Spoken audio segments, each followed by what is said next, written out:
그런 차원에서 재난정보학회에서 나와 있는 그 산불 사고 현황과 대응 체계 분석을 통한 안전관리 개선 방안 연구라고 하는 이 연구에서 나온 내용을 한번 예. 말씀드려 볼 테니까 답변을 주시면 좋겠습니다. 초동 대응의 경우 어려움이 있다. 최초 신고부터 진압까지 소방이 주도하는데 완전 진압까지 소방관서에서 담당하는 것이 현실이다. 산림청 헬기에 의한 공중작전을 제외하고는 대부분의 산불 진화 작전은 소방청이 해내고 있다. 그리고 두 번째, 법과 현실이 괴리되어 있다. 산림청 주무부서와 소방은 지원부서로 되어 있다라는 거죠. 이게 산림보호법에 이렇게 규정이 되어 있어서 재난안전관리법에서 규정되어 있는 것과 산림법의 보호법에 의해 규정되어 있는 것이 각각 역할이 달라서 이게 현실과 법의 괴리가 있는 것 아니냐라는 지적이 있습니다. 그리고 세 번째, 현장 경험이 없는 지자체장이 1단계에서 책임을 진다는 거죠. 그러니까 2단계로 가면은 100헥타르가 넘어가면 시도지사한테 그 지휘권이 있는 거고 1000헥타르가 넘어가면 산림청장한테 있는데 이 단계에서 현장 경험이 없다 보니 현실적으로 산불 진압하는데 한계가 있는 거다라는 전문가들의 의견이 있습니다. 그다음에 실제로 공조가 부족하다. 정보 공유와 지휘 통합이 미비하다. 이 얘기가 있습니다. 그다음에 현장 지휘권의 경우 산불 진화 현장 지휘에 관한 규정은 있는데 장비의 구체적인 동원 기준 그리고 절차가 없어서 강제 조치권이 없다 보니까 실질적인 현장 지휘에 어려움이 있다 이 얘기를 해요. 제가 가장 많이 느낀 게 끝에서 마지막 거하고 끝에서 두 번째 겁니다. 그러니까 산림청은 외청으로서 굉장히 기구가 작습니다. 산불 진화에 특화된 기능이 있다 하더라도 기구 자체가 굉장히 작습니다. 반면에 소방청은 똑같은 외청이긴 하지만 소방 인력이 굉장히 많습니다. 소방청 입장에서는 산림청장의 이야기를 어떤 자원을 동원하거나 명령을 내리고 지휘 체계를 발동하는 데 있어서 한계가 생길 수밖에 없다는 거죠. 실제로 소방관들을 만나서 제가 얘기를 들어보면 2015년 이후에 감정적으로 과거에는 내 눈앞에 산불이 보이면 쫓아 올라가서 호수를 쫙 펴고 불을 껐는데 2015년 이후에 시간이 점점 지나면서 저것은 산림청의 권한인데 라는 인식이 생겼고 그러면서 소극적인 대응을 하는 것이 심정적으로 현실이다라는 얘기를 합니다.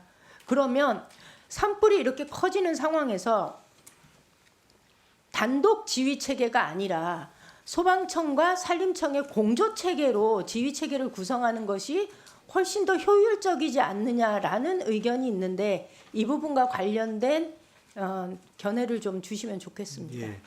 앞에 뭐 5가지, 6가지 말씀해 주시는데 다 제가 말씀드리기 좀 어렵고요.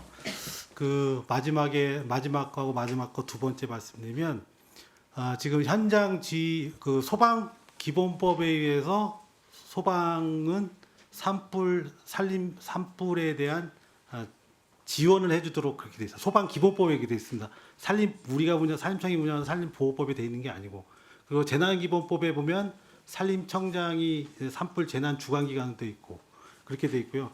공조가 부족하다고 말씀하시는데 그거는 산불 현장 지휘 본부가 설치가 되면 시장군수나 시도지사가 운영을 할 때 거기에 그 하부에 소방관서가 들어가게 돼 있습니다. 그 왜 그러냐면 소방본부가 시도지사의 지휘를 받는 경우가 있기 때문에 하고 물론 거기에 산림청도 시도지사 밑으로 들어가 있습니다. 항공진화반하고 지상진화반 차원에서 거기서도 시도지사가 할 때 산림청도 들어가 있고 소방도 들어가 있습니다. 다만 1000헥타가 되거나 2개의 시도가 합쳐져서 산불이 발생됐을 때는 한 개 시도지사가 그걸 컨트롤하기 어려우니 자원을 동원하기 힘드니 중앙부처의 장인 산림청장이 하도록 그렇게 지금 돼 있는 겁니다. 제가 드린 말씀이고요. 현장에서 제가 지휘본부에서 제가 현장 지휘본부장을 할 때 이 산불이 이원택 의원님 지적하신 것처럼 이쪽으로 가는 방향이 예측이 되고 상황실에서 분석을 해가지고 현장 본부에 다 줍니다. 그러면 그 데이터를 가지고 하루에 3차례 정도 상황 점검회를 합니다. 뭐 소방, 군, 경찰 다 합쳐가지고 그 텐트 안에서 하고요. 저희들이 그 정보를 전달을 해주고 소방에서는 그 방향의 인명이나 시설 피해가 되지 않도록 좀 맡아가지고 해달라. 지금 그렇게 협조 체계가 지금 그렇게 돼 있습니다. 그렇게 돼 있고 그 외에 야간에 그 산에 올라가지고 지상 진화를 하거나 하는 거는 산림청의 특수진화대나 공중진화대원들이 거의 맡아서 갖고 소방에서 일부도 하고 있긴 하지만 그리고 헬기 자원 같은 것도 총괄적으로 산림청에서 이제 그 자원을 배분을 해서 이렇게 하는 시스템도 있습니다. 그래서 제가 뭐 의원님 말씀하신 것처럼 산림청장하고 소방청하고의 문제가 아니고요.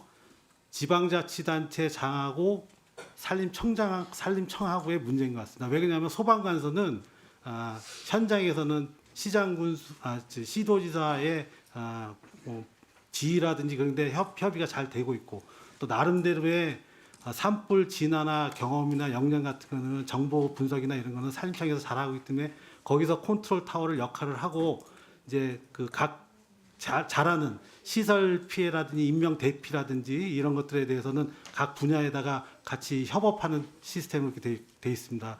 그래서 어떻게 여러 가지 의견들이 있으신데요. 이거는 우리나라뿐만이 아니고 대부분 산불이 나면 아까 말씀드린 광역적인 거기 때문에 한 군데서 딱 도시 산불처럼 한 군데서 딱 맡아가지고 하기는 굉장히 어려운 그 재난 시스템입니다. 그래서 제일 정보라든지 경험이라든지 이런 것들이 많은 데서 컨트롤 타워 역할을 하고 각 분야에서 맡은 그 기관들이나 단체들이 같이 협업을 해서 공조 체계에서 이렇게 진행이 돼야 된다고 저는 그렇게 생각하고요. 다른 나라들도 대부분 제가 말씀드린 거랑 같은 개념으로 지금 운영을 하고 있습니다. 그래서 산림청이 만약에 더 큰 그 권한이라든지 더 큰 예산을 확보할 수 있는 협의를 할 수 있는 권한이라든지 입법을 할 수 있는 그런 권한이라든지 이런 것들이 더 크다면 저는 지금보다는 더 훨씬 더 나은 방법으로 자원 확보라든지 법령 재개정이라든지 이런 거에 대해서 훨씬 더